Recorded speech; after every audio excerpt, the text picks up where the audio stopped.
Chapter 16. As no objection was made to the young people's engagement with their aunt, and all Mr. Collins's scruples of leaving Mr. and Mrs. Bennet for a single evening during his visit were most steadily resisted, the coach conveyed him and his 5 cousins at a suitable hour to Meryton, and the girls had the pleasure of hearing, as they entered the drawing-room, that Mr. Wickham had accepted their uncle's invitation, and was then in the house. When this information was given, and they had all taken their seats, Mr. Collins was at leisure to look around him and admire, and he was so much struck with the size and furniture of the apartment, that he declared he might almost have supposed himself in the small summer breakfast parlour at Rosings, a comparison that did not at first convey much gratification. But when Mrs. Phillips understood from him what Rosings was, and who was its proprietor, when she had listened to the description of only one of Lady Catherine's drawing-rooms, and found that the chimney-piece alone had cost £800, she felt all the force of the compliment, and would hardly have resented a comparison with the housekeeper's room.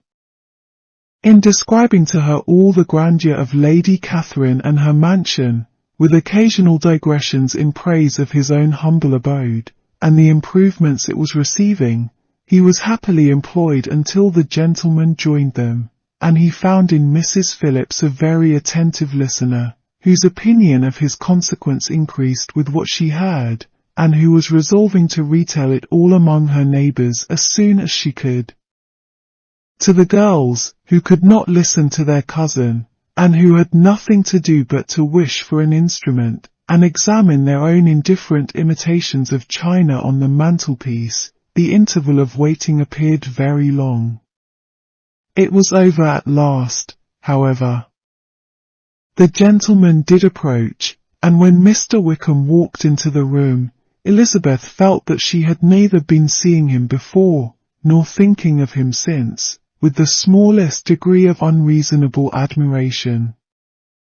The officers of the shire were in general a very creditable, gentlemanlike set, and the best of them were of the present party, but Mr. Wickham was as far beyond them all in person, countenance, air, and walk, as they were superior to the broad-faced, stuffy Uncle Phillips, breathing port wine, who followed them into the room.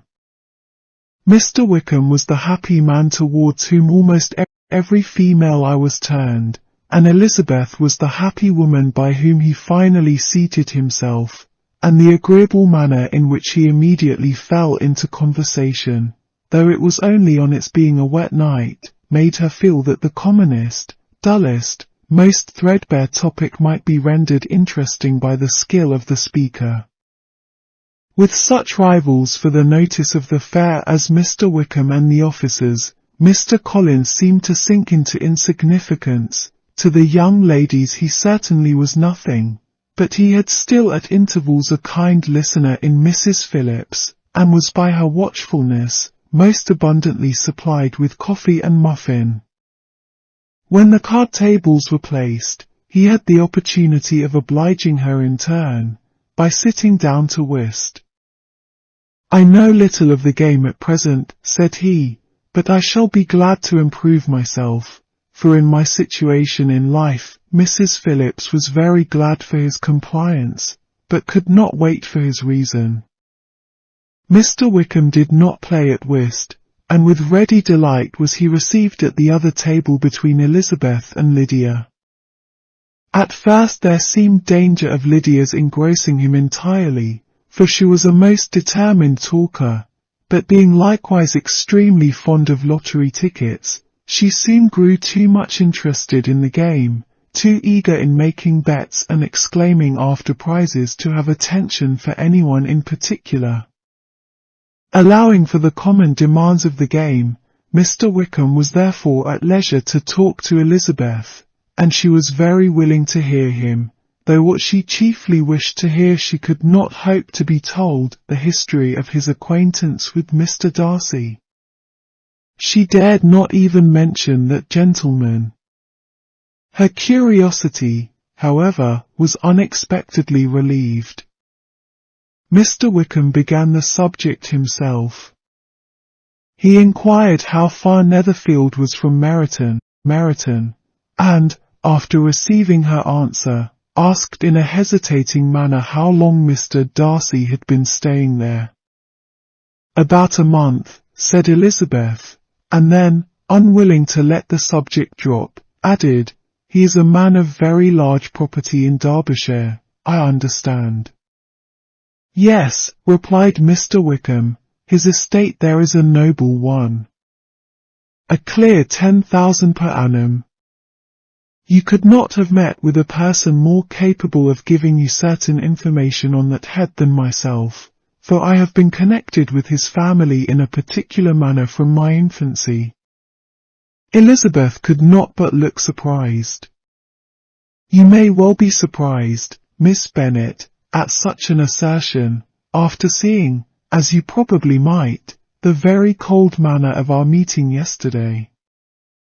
Are you much acquainted with Mr. Darcy?" "As much as I ever wish to be," cried Elizabeth very warmly. "I have spent 4 days in the same house with him, and I think him very disagreeable." "I have no right to give my opinion," said Wickham, "as to his being agreeable or otherwise. I am not qualified to form one. I have known him too long and too well to be a fair judge. It is impossible for me to be impartial. But I believe your opinion of him would in general astonish, and perhaps you would not express it quite so strongly anywhere else. Here you are in your own family.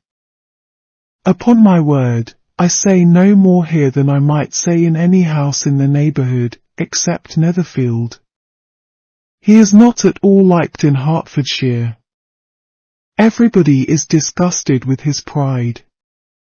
You will not find him more favourably spoken of by anyone." "I cannot pretend to be sorry," said Wickham, after a short interruption, "that he or that any man should not be estimated beyond their deserts, but with him I believe it does not often happen. The world is blinded by his fortune and consequence, or frightened by his high and imposing manners, and sees him only as he chooses to be seen. I should take him, even on my slight acquaintance, to be an ill-tempered man." Wickham only shook his head. "I wonder," said he, at the next opportunity of speaking, "whether he is likely to be in this country much longer. I do not at all know, but I heard nothing of his going away when I was at Netherfield. I hope your plans in favour of the shire will not be affected by his being in the neighbourhood." "Oh, no, it is not for me to be driven away by Mr. Darcy. If he wishes to avoid seeing me, he must go. We are not on friendly terms, and it always gives me pain to meet him, but I have no reason for avoiding him but what I might proclaim before all the world, a sense of very great ill-usage, and most painful regrets at his being what he is. His father, Miss Bennet, the late Mr. Darcy, was one of the best men that ever breathed, and the truest friend I ever had, and I can never be in company with this Mr. Darcy without being grieved to the soul by 1,000 tender recollections. His behaviour to myself has been scandalous, but I verily believe I could forgive him anything and everything, rather than his disappointing the hopes and disgracing the memory of his father." Elizabeth found the interest of the subject increase, and listened with all her heart, but the delicacy of it prevented further inquiry. Mr. Wickham began to speak on more general topics, Meryton, the neighbourhood, the society, appearing highly pleased with all that he had yet seen, and speaking of the latter with gentle but very intelligible gallantry. It was the prospect of constant society, and good society, he added, which was my chief inducement to enter the shire. I knew it to be a most respectable, agreeable corps, and my friend Denny tempted me further by his account of their present quarters, and the very great attentions and excellent acquaintances Meryton had procured them. Society, I own, is necessary to me. I have been a disappointed man, and my spirits will not bear solitude. I must have employment and society. A military life is not what I was intended for, but circumstances have now made it eligible. The church ought to have been my profession. I was brought up for the church, and I should at this time have been in possession of a most valuable living, had it pleased the gentleman we were speaking of just now. Indeed. Yes, the late Mr. Darcy bequeathed me the next presentation of the best living in his gift. He was my godfather, and excessively attached to me. I cannot do justice to his kindness. He meant to provide for me amply, and thought he had done it, but when the living fell, it was given elsewhere. Good heavens! Cried Elizabeth, but how could that be? How could his will be disregarded? Why did you not seek legal redress? There was just such an informality in the terms of the bequest as to give me no hope from law. A man of honour could not have doubted the intention, but Mr. Darcy chose to doubt it or to treat it as a merely conditional recommendation, and to assert that I had forfeited all claim to it by extravagance, imprudence, in short anything or nothing. Certain it is, that the living became vacant 2 years ago, exactly as I was of an age to hold it, and that it was given to another man, and no less certain is it, that I cannot accuse myself of having really done anything to deserve to lose it. I have a warm, unguarded temper, and I may have spoken my opinion of him, and to him, too freely. I can recall nothing worse. But the fact is, that we are very different sort of men, and that he hates me. This is quite shocking. He deserves to be publicly disgraced. Some time or other he will be, but it shall not be by me. Till I can forget his father, I can never defy or expose him.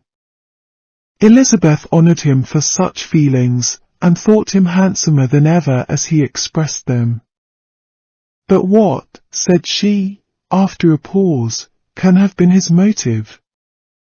What can have induced him to behave so cruelly?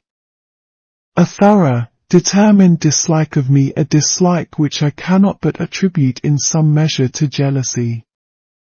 Had the late Mr. Darcy liked me less, his son might have borne with me better, but his father's uncommon attachment to me irritated him, I believe, very early in life.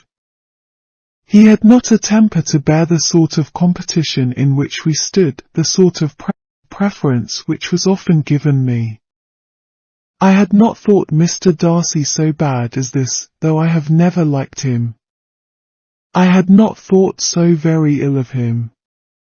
I had supposed him to be despising his fellow creatures in general, but did not suspect him of descending to such malicious revenge, such injustice, such inhumanity as this. After a few minutes' reflection, however, she continued, I do remember his boasting one day, at Netherfield, of the implacability of his resentments, of his having an unforgiving temper. His disposition must be dreadful. I will not trust myself on the subject, replied Wickham, I can hardly be just to him. Elizabeth was again deep in thought, and after a time exclaimed, to treat in such a manner the godson, the friend, the favourite of his father. She could have added, a young man, too, like you, whose very countenance may vouch for your being amiable, but she contented herself with, and one, too, who had probably been his companion from childhood, connected together, as I think you said, in the closest manner. We were born in the same parish, within the same park, the greatest part of our youth was passed together, inmates of the same house, sharing the same amusements, objects of the same parental care. My father began life in the profession which your uncle, Mr. Phillips, appears to do so much credit to, but he gave up everything to be of use to the late Mr. Darcy and devoted all his time to the care of the Pemberley property. He was most highly esteemed by Mr. Darcy, a most intimate, confidential friend. Mr. Darcy often acknowledged himself to be under the greatest obligations to my father's active superintendence, and when, immediately before my father's death, Mr. Darcy gave him a voluntary promise of providing for me, I am convinced that he felt it to be as much a debt of gratitude to him, as of his affection to myself. How strange! Cried Elizabeth. How abominable!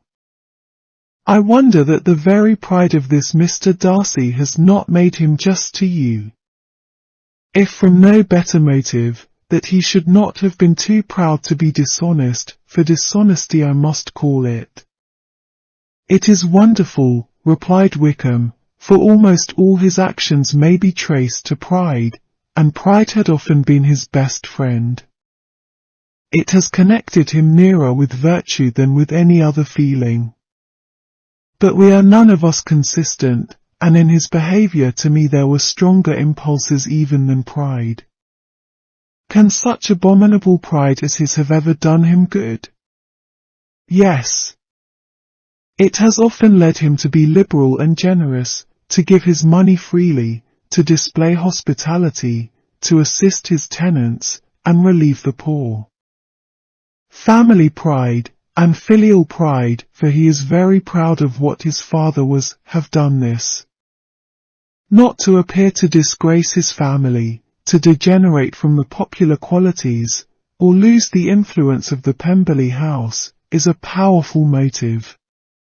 He has also brotherly pride, which, with some brotherly affection, makes him a very kind and careful guardian of his sister, and you will hear him generally cried up as the most attentive and best of brothers. What sort of girl is Miss Darcy? He shook his head. I wish I could call her amiable. It gives me pain to speak ill of a Darcy.